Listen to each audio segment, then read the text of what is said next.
بسم اللہ الرحمن الرحیم الحمد للہ رب العالمین والصلاة والسلام على اشرف الانبیاء والمرسلین محمد وعلى آلہ وصحبہ الغر الميامین ومن دعا بدعوتهم واستنى من سنتهم واهتدى بهديهم إلى يوم الدين. أما بعد، عن أبي مسعود البدري رضي الله عنه قال قال رسول الله صلى الله عليه وسلم إن مما أدرك الناس من كلام النبوة الأولى إذا لم تستحي فاصنع ما شئت. وقال رسول الله صلى الله عليه وسلم الحياء شعبة من الإيمان أو كما قال عليه الصلاة والسلام.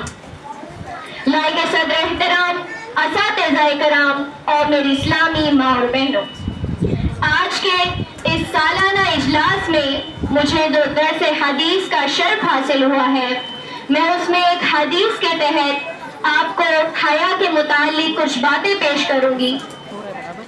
حیا کیا ہے؟ حیا معاصی کا ڈھال ہے. حیا گناہوں سے بچنے کا ڈھال ہے. ہر گناہوں سے بچنے کا بہت بڑا ذریعہ ہے. اسی لیے سرکار دو عالم صلی اللہ علیہ وسلم نے فرمایا الحیاء شعبۃ من الایمان، کہ حیا ایمان کا بہت بڑا حصہ ہے. معمولی حصہ نہیں ہے، ایمان کا بہت بڑا حصہ ہے. حیا کی وجہ سے انسان محفوظ رہتا ہے، اور ایمان کا بہت بڑا حصہ بے حیائی کی وجہ سے انسان ضائع کر دیتا ہے.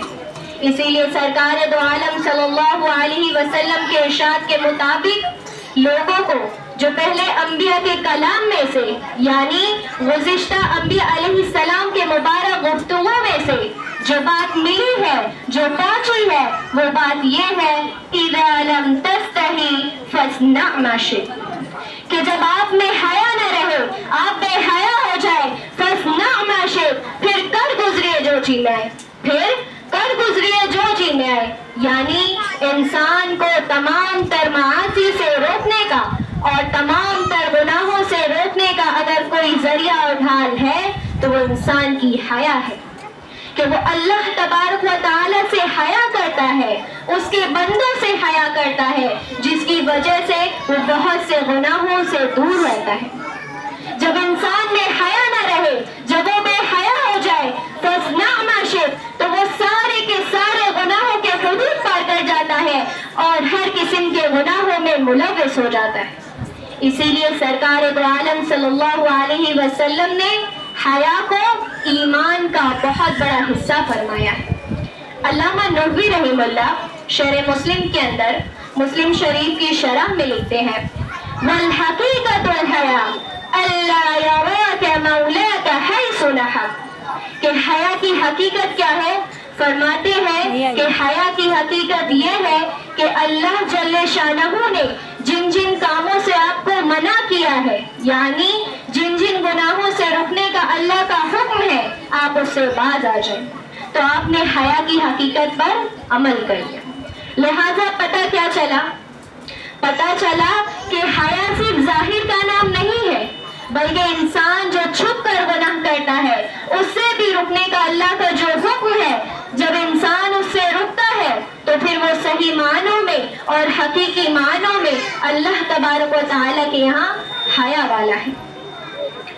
بلکہ ایک اور حدیث میں سرکار دو عالم صلی اللہ علیہ وسلم نے اس شخص کو کہ جو چھپ کر گناہ کرتا ہے، اس کو اللہ کے حبیب صلی اللہ علیہ وسلم نے انسانیت کے ناطے سے ہی نکال دیا. بلکہ اس کی تشبیہ اللہ کے حبیب صلی اللہ علیہ وسلم نے ایک گدھے اور گدھی کے ساتھ دی ہے.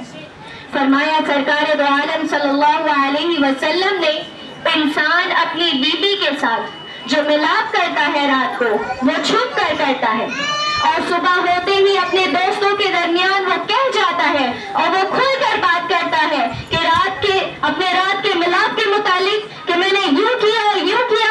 فرمایا سرکار دو عالم صلی اللہ علیہ وسلم نے کہ ایسا بے حیا شخص ہے کہ اس میں انسانیت کا کوئی حصہ ہی نہیں.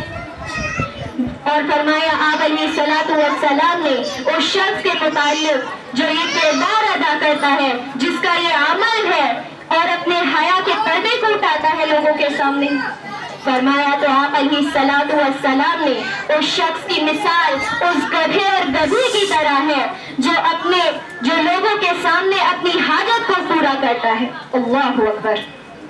یعنی جس شخص پر اللہ جل شانہ نے رات کو حیا کا پردہ ڈالا ہوا تھا، اس شخص نے اپنا پردہ خود فاش کر دیا لوگوں کے سامنے، تو اس کی مثال آپ علیہ الصلوۃ والسلام نے ایک گدھے اور گدھی کے ساتھ دی ہے کہ جو لوگوں کے سامنے اپنی جنسی خواہش کو پورا کرتا ہے۔ یعنی بے حیائی کے تعلق سے آپ علیہ الصلوۃ والسلام نے کتنی سخت بات فرمائی۔ آخر میں اللہ تبارک و تعالیٰ سے دعا ہے کہ وہ ہم سب کو حیا والی زندگی نصیب فرمائے اور بے حیائی والی زندگی سے ہم سب کی حفاظت فرمائے۔ آمین ثم آمین۔ وآخر دعوانا ان الحمد للہ رب العالمین۔ السلام علیکم ورحمۃ اللہ وبرکاتہ۔